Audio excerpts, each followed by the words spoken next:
In late May of 2006, Amanda Clark, a 26-year-old elementary school teacher from Portland, Oregon, was preparing for her first overseas trip, a 7-day cruise in the Caribbean. No one could have predicted that 2 weeks later her name would be in the international news for a mysterious disappearance.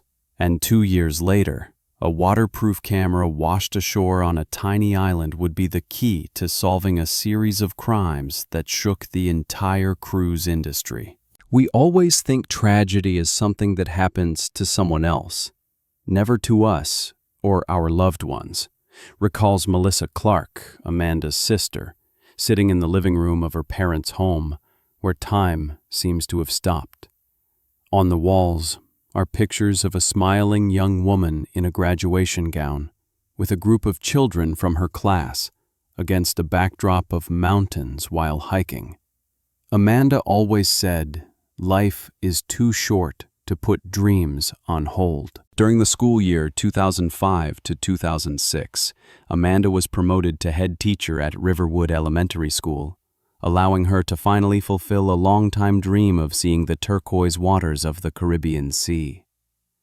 Colleagues remarked on the unusual enthusiasm with which she prepared for the trip, spending her breaks studying brochures and websites for the cruise company Atlantic Voyages, which had chosen the promising name Atlantic Dream for its flagship liner. "She literally lit up when she talked about this cruise," says Sarah Jenkins, Amanda's high school colleague and the last staff member to see her before her vacation. "Showed us the itinerary, booked excursions, scuba diving in Jamaica, visiting ancient ruins in Mexico. She was going to keep a travel diary to use in geography lessons." A week before leaving, Amanda did indeed start keeping a diary, discovered later by investigators on her home computer. The entries, accompanied by photographs of travel preparations, reveal the image of a young woman on the cusp of a new phase of life. May 30th, 6 days to go. "I picked up my passport, bought a new swimsuit and sunscreen with maximum protection. Redheads have a hard time in the sun. Melissa laughs that I'm preparing for the trip like I'm going to Mars, but as a teacher, I just have to plan everything." On social media, Amanda has been more candid, sharing her hopes beyond simple tourist interest. "It may sound naive, but I'm not just going for the sea and sun. I want to find adventure and perhaps romance. After 3 years of working with children, it's time to remember that I'm also a young woman." Those words took on an ominous tone after her disappearance, when investigators began looking into the possibility that Amanda may have been the victim of a premeditated crime rather than an accident. "We double-checked her social circle, all her friends, co-workers, former partners," commented Detective Robert Morrison of the Portland Police Department, who was part of the original investigative team. "There was nothing to indicate that there were threats or conflicts. Amanda was a beloved teacher, a trusted friend, a caring daughter." Preparations for the trip went on as usual.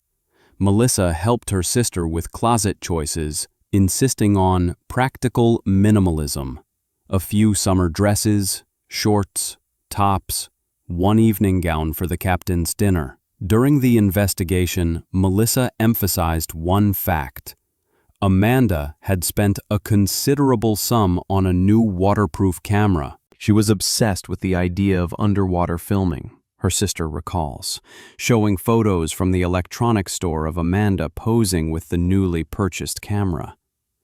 She said she wanted to capture every moment of the trip, especially the coral reefs. Ironically, it was that camera that would become a key piece of evidence 2 years later. Amanda spent the last few days before her departure in the usual domestic chores. Roommate Jennifer Ramirez recalls that Amanda made a detailed plan for caring for indoor plants, paid bills 2 months in advance, and even made frozen dinners for Jennifer, who, she says, couldn't cook anything more complicated than toast. The latest photos in her home computer show a neatly packed suitcase with a bright orange cruise company label, a new passport, and summer dresses spread out on the bed. In the corner of the frame is an underwater photography manual Amanda bought at the last minute. I remembered that detail, Jennifer says, because she said a funny phrase. "If I drown, at least it'll be with pretty pictures." It sounded like a harmless joke at the time. On the eve of her departure, June 2nd, the Clark family gathered for a farewell dinner at Amanda's favorite restaurant, a small Italian place in suburban Portland. Amanda's father, Richard Clark, a retired engineer, snapped a few photos that became the last family snapshots with his daughter. She seemed unusually pensive, Mrs. Clark says, rubbing her napkin during an interview a year after her daughter's disappearance. I asked if everything was okay, and she said she was just trying to memorize the moment. She said she felt like she was on the cusp of something significant. Amanda put her mood down to anticipation of a long-awaited vacation and excitement for her first solo trip abroad. Dinner ended with the usual parental admonitions to be careful, not to talk to suspicious strangers, and to always keep a copy of her passport with her. The evening before her flight to Miami, from where the cruise ship was scheduled to depart, Amanda sent one last message to her parents. "Suitcase packed, alarm clock set. Tomorrow starts the best week of my life. Love you guys." No one could have guessed that these were the last words the Clark family would receive from Amanda, and that 72 hours later, they would be read at the first press conference on her disappearance. The deck of the Atlantic Dream cruise liner was bathed in the soft light of the garlands strung between the lounge chairs and bar stools when a security camera at 22 hours and 47 minutes on the 3rd of June, 2006, captured Amanda Clark climbing the stairs from the lower deck. She was dressed in a turquoise dress, her hair in a casual bun, an image that would later be broadcast on every news channel in the world. According to the official schedule, that evening the liner hosted Caribbean Night, a themed pool party with live music, tropical cocktails, and dancing until midnight. Amanda seemed happy, relaxed, recalls Gregory Parker, a 52-year-old businessman from Boston, one of the last passengers to socialize with her. "We exchanged a few phrases at the bar. She ordered a non-alcoholic cocktail and said it was the best vacation of her life. There was nothing to portend tragedy." Surveillance cameras installed in the public areas of the ship recorded Amanda's movements until 23 hours and 12 minutes after she left the party area. The latest footage shows the young woman heading toward the elevators leading to the passenger staterooms. Her movements are confident, her gait smooth. Experts who analyzed the videos unanimously rejected the possibility of severe alcohol intoxication. "After that moment, Amanda's trail breaks," commented Diana Rodriguez, a senior FBI agent who later joined the investigation. "The cameras in the hallway leading to her quarters appeared to malfunction that night. This is the first in a series of coincidences, raising questions about the liner's security system." In the early morning hours of June 4th, at about 6 hours and 30 minutes, Lisa Coleman, Amanda's cabin mate, discovered that the girl's bed had been left untouched. Initially, Lisa did not pay much attention to this, assuming that her roommate might have spent the night in someone else's company. However, by 8 a.m., when Amanda didn't show up or respond to messages, Lisa became concerned. "She was very organized, always giving us a heads up if she planned to be late," Coleman later testified. "Plus, we had arranged to go on the Ocho Rios harbor tour together, and Amanda was never late." Inspecting the cabin more closely, Lisa discovered the first disturbing detail. Amanda's passport was missing, although the rest of her personal belongings, including her phone, credit card wallet, and even her favorite earrings, were still in place. This discrepancy prompted Lisa to contact the steward, who contacted the ship's security. By 9 o'clock in the morning, the standard procedure for finding a missing passenger had been initiated. Intercom announcements, checks of public areas, the medical center and restaurants yielded no results. At 10 hours and 15 minutes, Captain James Harrington made the decision to conduct a full-scale search, requiring a check of all areas of the liner, including technical compartments.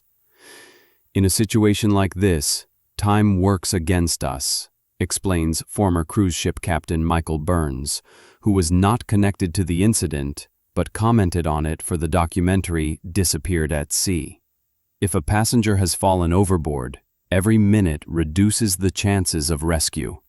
If it's a crime, delay gives the perpetrator time to cover his tracks. During the initial search, a discovery occurred that radically changed the course of the investigation. Security found Amanda's beach bag in the service corridor of the technical level, 2 floors below the passenger cabins, in an area where access to tourists was strictly forbidden. Inside were sunglasses, a book, and a bottle of sunscreen, but no identification or cabin key. This find immediately ruled out the version of a voluntary departure or romantic adventure, Rodriguez emphasizes. Why would a woman who decided to spend the night with a new acquaintance leave her bag in the service corridor? Moreover, how did she even get into an area accessible only to staff? By noon on June 4th, when a search of the ship yielded no results, Captain Harrington reported the incident to the U.S. Coast Guard and authorities in Jamaica, whose territorial waters the ship was in. A rescue operation was launched, including 3 patrol boats and a helicopter. The liner delayed departure from the port of Ocho Rios for 6 hours while the search continued. The 3-day search operation, which covered a 50 nautical mile radius, was inconclusive. Divers surveyed the waters around the liner's anchorage. Patrol boats scoured the coastal waters, but no trace of Amanda was found. On June 7, representatives of the cruise line Atlantic Voyages issued an official statement expressing condolences to the Clark family and reporting a probable intoxicated fall overboard. The company cited testimony from a bartender who claimed Amanda consumed several rum cocktails during the party, and a theory that she may have stepped onto the observation deck, felt dizzy, and accidentally fell over a handrail. Amanda's parents, who arrived in Jamaica on the 2nd day of the search, flatly rejected that theory. Our daughter had consumed virtually no alcohol due to contraindications associated with taking antihistamine medication for allergies, Richard Clark said at a news conference in Kingston. Furthermore, how do you explain the presence of her bag in the service area? How do you explain the absence of a passport when all the other items in the cabin are present? The family pointed to other inconsistencies. Non-functioning cameras on that particular night and in that particular corridor. The lack of witnesses to see Amanda after she left the party. The odd fact that the alarm was raised by a stateroom neighbor and not by the ship's security when the girl attempted to enter the technical area. Cruise companies have a significant financial interest in classifying disappearances as accidents rather than crimes, commented James Lawson, a maritime law attorney. A crime on board attracts a full-scale investigation, negative PR, and potential legal action, whereas a fall overboard is seen as a tragic accident for which the passenger himself is responsible. By June 20th, the active phase of the investigation was effectively suspended. The Atlantic Dreamliner returned to its regular route. Passengers continued their vacations, and the Clark family was left alone with unresolved questions and a growing sense of despair. The most painful thing is the unknown, Melissa Clark admits. Not knowing what happened to your loved one, whether they're alive, whether they're suffering. It's a form of torture that doesn't stop for a minute. Faced with an impasse in the official investigation, the Clark family hired private investigator Robert Jennings, a former FBI agent specializing in missing persons. But his attempts to gain access to case files, surveillance video, and a list of the crew on board the night of the disappearance have run into legal barriers. Cruise ship crime investigations are a gray area of law enforcement, Jennings explains. In international waters, jurisdiction is determined by the ship's flag, and many cruise companies register their ships in countries with minimal regulation. The cruise industry has effectively created a legal bubble where normal enforcement standards don't fully apply. Over the next few months, Amanda Clark's case gradually disappeared from news reports, becoming just another line in the growing statistics of disappeared at sea.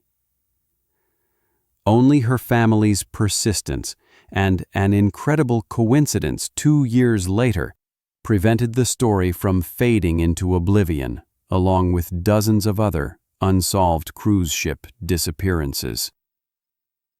The dawn of March 27, 2008, on Little Key, a tiny private island in the southern Caribbean, began as usual. Jeremy Foster, a 52-year-old lighthouse keeper, was making his morning rounds of the shoreline, checking the aftermath of the night's storm among the usual array of items discarded by the sea: plastic bottles, scraps of fishing nets, and woody debris. An unusual object, half buried in sand, caught his eye.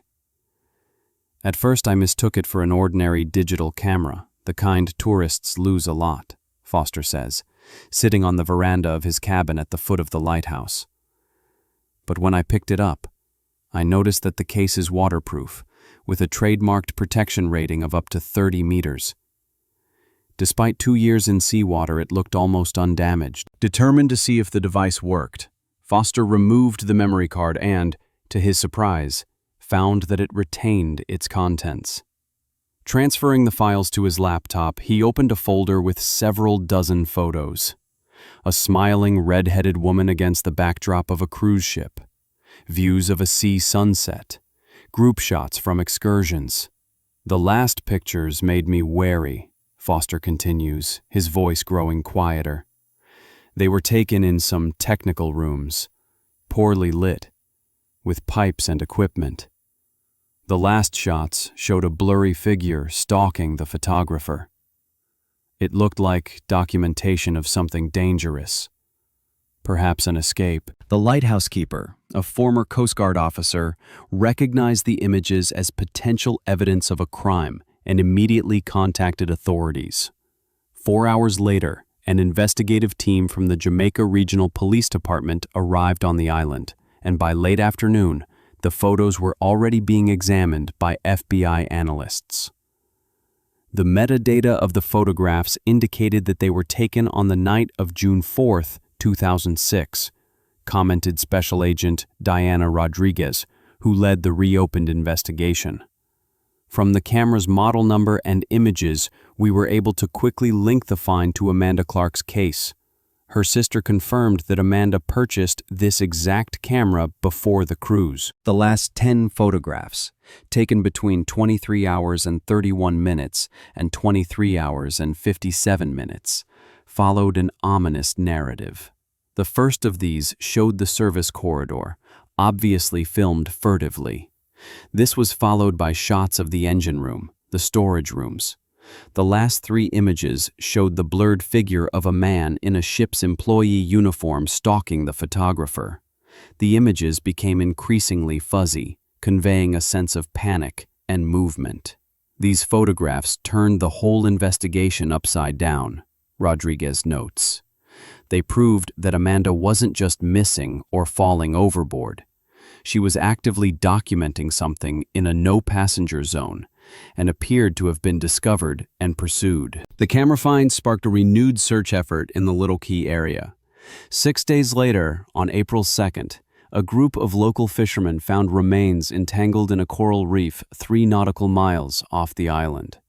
Forensic analysis using dental records and DNA comparisons with parental samples confirmed the worst fears. The remains belonged to Amanda Clark. Breaking news like this to the family is the hardest part of our job, Rodriguez admits. On one hand, it's the end of the unknown, and on the other hand, it's confirmation of an irreparable loss. Richard and Mary Clark have waited 2 years for this call, but no amount of waiting can prepare parents for news like this. A forensic examination conducted by Dr. Alicia Patterson revealed details that definitively disprove the version of an accident. Amanda had been physically abused before her death. Characteristic injuries were found on the surviving bones, indicating a series of blunt force trauma. The immediate cause of death was extensive head trauma inflicted with considerable force. The nature of the injury rules out an accidental fall, Dr. Patterson concluded. The impact was directed, purposeful, and inflicted, presumably with a metal object, such as a tire iron or wrench. The injury is inconsistent with the theory of an accidental fall overboard. A repeated, more detailed analysis of Amanda's camera photos by the FBI crime lab in Quantico revealed a key detail. In the penultimate photo, a partial reflection of the stalker's face could be discerned in the reflection of the metal surface of the pipe. Using image enhancement technology, experts were able to reconstruct enough distinct features for potential identification. It was a breakthrough moment, recalls technical analyst Marcus Chen. In the reflection, we were able to distinguish a man of Hispanic appearance, approximately 30 to 35 years old, with a distinctive scar above his left eyebrow. These features gave us specific suspects to look for. In parallel with analyzing the photographs, oceanographers studied the drift route of the camera and remains, taking into account the currents of the Caribbean Sea and the time since the disappearance. Their findings were another blow to the cruise company's version. The modeling showed the impossibility of the body moving naturally from the suspected spot where it fell from the ship to where the remains were found, explains Dr. Eleanor James, an oceanographer at the Woods Hole Oceanographic Institution. The prevailing currents in that area are in the opposite direction. The only explanation is that the body was brought to the Little Key area intentionally, probably by boat. The investigation took a new direction when FBI analysts studying the history of cruise ship disappearances discovered a disturbing pattern. In the 5 years preceding Amanda's disappearance, there were 7 cases of mysterious disappearances of young women between the ages of 22 and 28 from cruise ships in the Caribbean. 3 of the cases involved Atlantic Voyages ships, including 2 voyages directly on the Atlantic Dream. As we began to match dates, itineraries, and circumstances, a picture began to emerge, said FBI behavioral analyst Dr. Samantha Wilson. The victims were of a similar type: young, attractive women traveling without companions or with only a friend. All of the disappearances occurred at night, between the 3rd and 5th days of the cruise.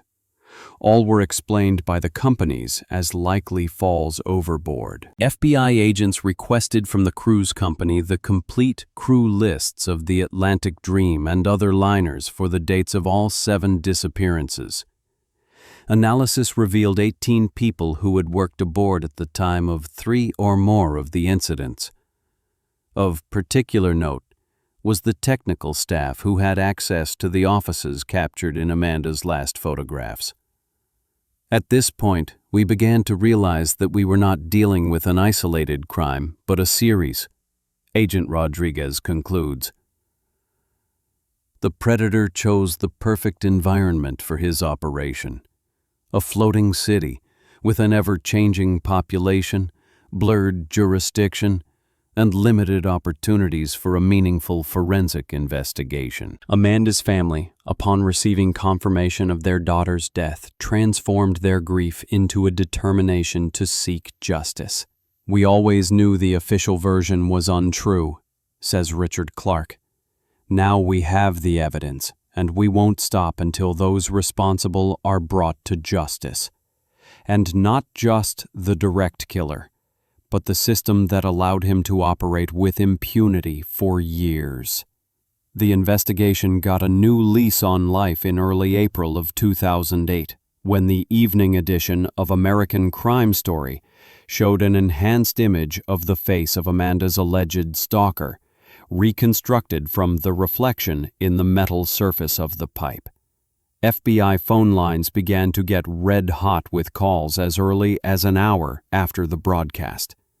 Among the numerous tips, most of which turned out to be false, one call drew particular attention from investigators. "I was sitting in front of the TV with a cup of tea when I saw his face," recalled Lauren James, a 34-year-old former Atlantic Dream flight attendant. "My cup shattered on the floor.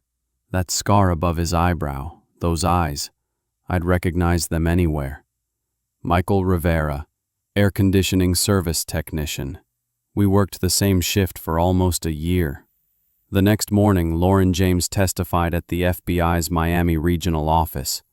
Her descriptions painted a portrait of a man who, on superficial acquaintance, seemed ordinary, even pleasant, but on longer observation caused instinctive discomfort. "Michael had a knack for being charming when he wanted to be," Lauren notes, nervously twirling a napkin in her hands during an interview for the documentary.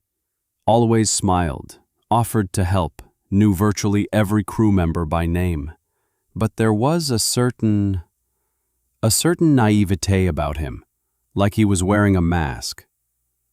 According to James, Rivera often took an unhealthy interest in single female passengers, especially young and attractive ones.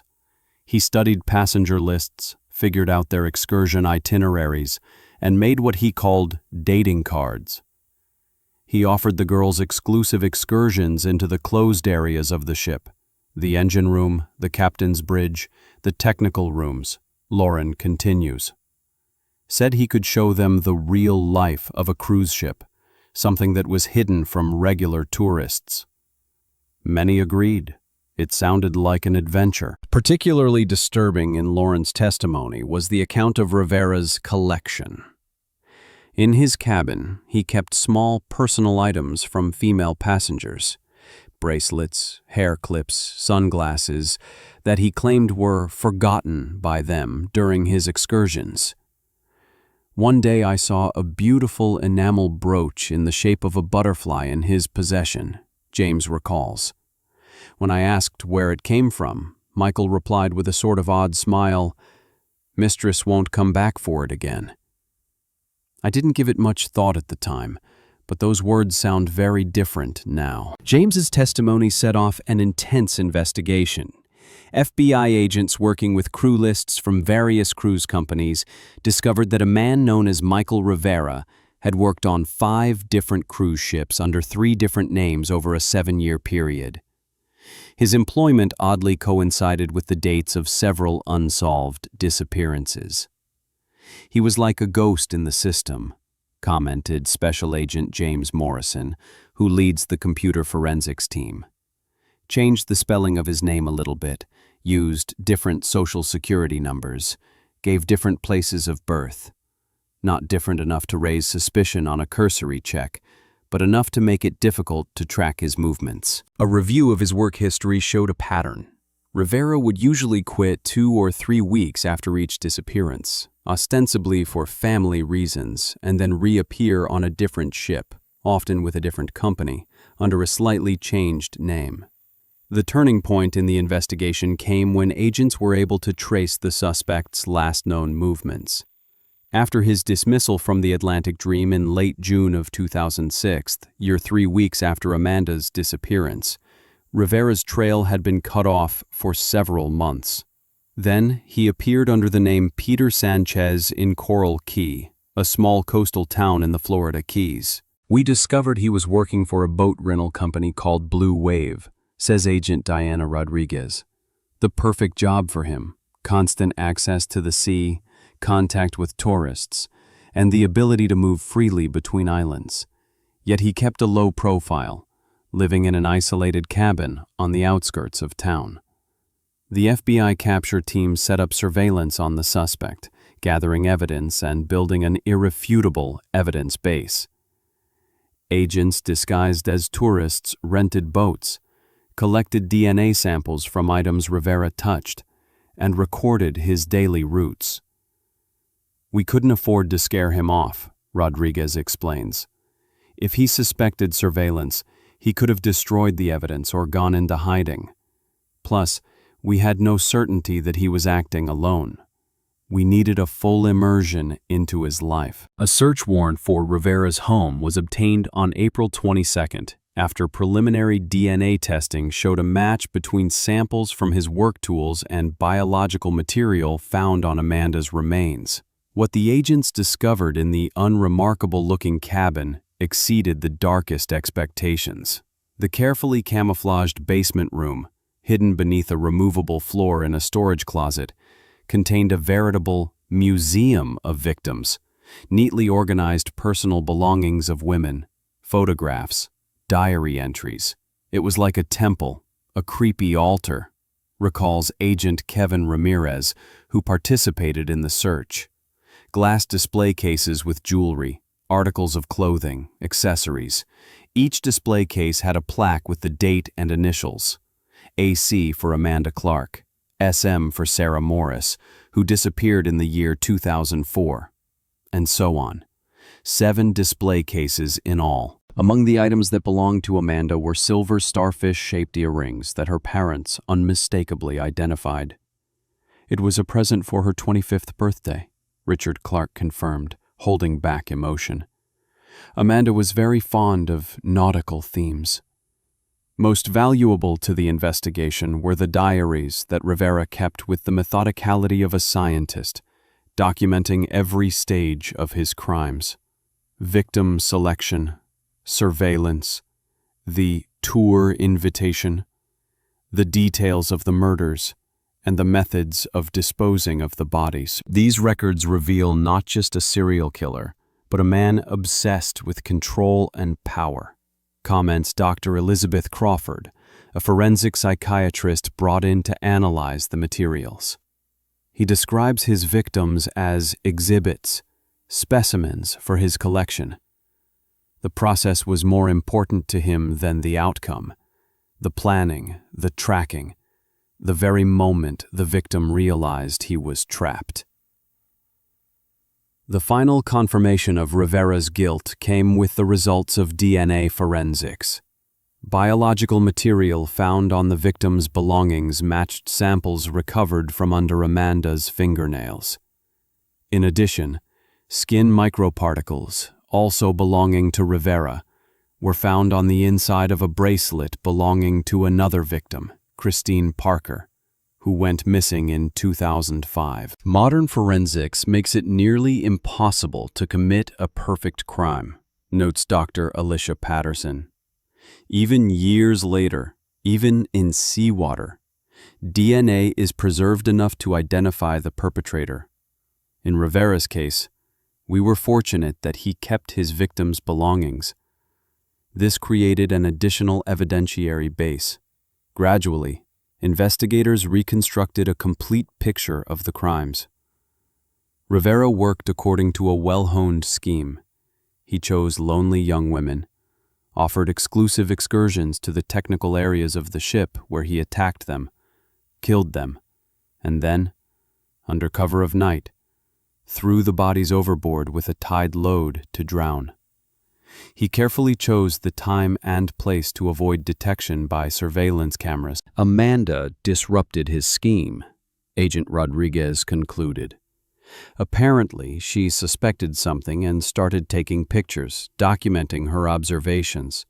It cost her life, but ultimately led to solving a series of crimes and saved potential future victims. A gray dawn sky over Coral Key, May 8th, 2008 year. The water surface, streaked with the first rays of sunlight, promises another serene day in a Florida paradise. At the Blue Wave Marina, Michael Rivera prepares the boats for the day's excursions, checking engines, filling fuel tanks, arranging life jackets. Nothing in his methodical movements betrays a man whose hands have killed at least 7 women. At 7:30 in the morning, 4 inconspicuous cars pull up to the marina. 16 FBI special agents take up positions according to a detailed plan. The operation, codenamed Atlantis, lasts less than 2 minutes. We were prepared for any scenario: resistance, an escape attempt, even an armed confrontation, says the operations leader, Special Agent Marcus Donovan. But Rivera surrendered without the slightest resistance. He simply raised his hands and said, "I knew you were coming. Sooner or later, all collections become public." That phrase, uttered with an almost theatrical calm, was the first in a series of disturbing insights into the psychology of a man who had turned the Caribbean Sea into the site of his deadly hunt. Handcuffed and escorted by agents, Rivera maintained an equanimity that investigators described as blood-chilling.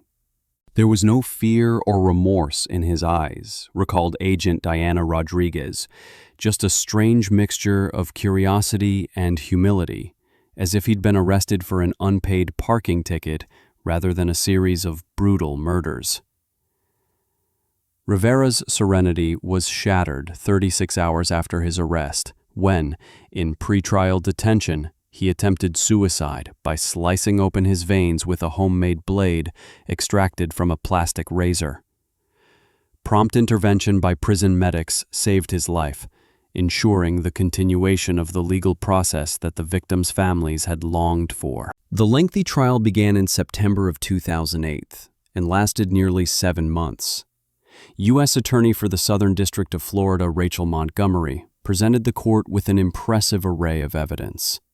Rivera's diaries detailing the crimes, DNA test results linking him to the victims, testimony from cruise ship co-workers, and Amanda's cell phone photos.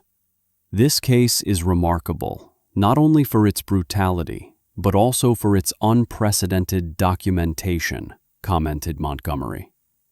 Usually serial killers tend to hide the traces of their crimes. But Rivera, on the contrary, has created a detailed archive. His diaries are both a confession and a demonstration of pathological narcissism. During the trials, the prosecution was able to prove Rivera's involvement in the murders of Amanda Clark and 2 other women, Sarah Morris and Christine Parker, through overwhelming evidence. Biological traces on preserved trophies, detailed descriptions of the crimes in the diaries, and witness testimony. Despite the abundance of evidence, however, Rivera refused to cooperate with the investigation into the whereabouts of the bodies of 4 other alleged victims mentioned in his notes. This came as an additional blow to their families, deprived of the opportunity to bury their loved ones and find some closure to the nightmare. "We know our daughter won't be coming back," says Elizabeth Morris, the mother of Sarah, who went missing in 2004. But being able to commit her body to the ground, to have a place to grieve, is a fundamental need. Rivera deprived us of even that. Psychologists who have worked with the convict have noted his desire to maintain control even after his arrest. Refusing to reveal the location of the bodies was a last resort to retain power over the victims and their families. For these criminals, information is currency and a tool of manipulation, explains Dr. Elizabeth Crawford. Rivera realizes that as long as he keeps these secrets, he remains connected to the collection, remains a central figure in this tragedy. On March 26, 2009, the jury rendered a unanimous verdict, guilty on all counts.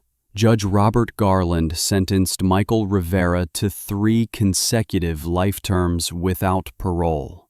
"Society cannot afford the risk that you will ever be free," the judge said during the sentencing announcement. The courtroom was full. The families of all 7 alleged victims were present for the sentencing. The moment Rivera was led out of the room was accompanied by a heavy silence. There was no applause or cries of relief, only a sense of bitter justice. "Justice has been served, but our fight is not over," Richard Clark declared on the courthouse steps. We must now seek accountability from the cruise companies whose oversight and disregard for passenger safety created the conditions in which such a man may have acted for years. In June of 2009, the families of the 5 victims joined together to file a class action lawsuit against the cruise company, Atlantic Voyages. The main allegations included negligence in screening personnel, ignoring warning signs, and withholding information about previous incidents. Our investigation revealed that on at least 2 occasions, female passengers filed complaints about Rivera's inappropriate behavior, explains the family's attorney Jonathan Prescott. These complaints were either ignored or resolved internally without involving law enforcement, and his background checks were superficial, despite the fact that he was working with a vulnerable clientele. The lawsuit against the cruise company has gotten the attention of lawmakers. As a result of public pressure and lobbying by passenger rights organizations, in November of 2009, the U.S. Congress passed Amanda's Law, a piece of legislation significantly tightening safety requirements on passenger ships. This legislation requires cruise companies to report all crimes on board directly to the FBI, sets standards for video surveillance systems, and requires more thorough background checks on personnel, explains Senator James Harrison, one of the bill's sponsors. In addition, every vessel must now have a passenger safety officer, not reporting to the captain, with a direct line of communication to shore authorities. Amanda Clark's parents transformed their tragedy into a mission by establishing the Amanda's Lighthouse Charitable Foundation to help families of missing persons and promote traveler safety initiatives in international waters. We couldn't save Amanda, but we can help others, explains Mary Clark. Our foundation provides legal support, psychological counseling, and financial resources for families facing similar tragedies. We also fund the development of new safety technologies for the travel industry. Amanda's story has become a symbol of both human vulnerability and resilience, a reminder of the dark side of carefree vacations and a catalyst for systemic change in an entire industry. The Atlantic Dreamliner was renamed the Caribbean Lightship after the high-profile case and continues to sail the same route. Atlantic Voyages has undergone a major security reorganization, installed state-of-the-art video surveillance systems, and implemented strict personnel screening protocols. However, according to current crew members, certain areas of the ship, especially the service corridors where Amanda's final moments occurred, still cause an unexplainable sense of unease. The night shift in the maintenance bay is the most unwelcome among the staff, admits one mechanic who asked not to be named, especially around the aft air conditioning units. Some swear they hear the sounds of running footsteps and camera clicks there. Engineers have checked. There's no technical reason for the sounds. This atmospheric anomaly is only a small part of the legacy of Rivera's case. More significant are the institutional changes resulting from the tragedy. Heightened security measures on cruise ships, improved personnel screening procedures, and heightened passenger vigilance. Amanda's story is tragic, but her legacy saves lives, concludes Agent Rodriguez. Over the past 5 years, cruise ship crime has decreased by 30%. It won't bring back the lives lost, but perhaps it will prevent more tragedies. Michael Rivera continues to serve his sentence at the Federal Maximum Security Prison ADX Florence, known as the Alcatraz of the Rockies. According to prison officials, he has little interaction with other inmates and spends most of his time reading nautical novels. The mystery of the whereabouts of the bodies of his 4 victims remains unsolved.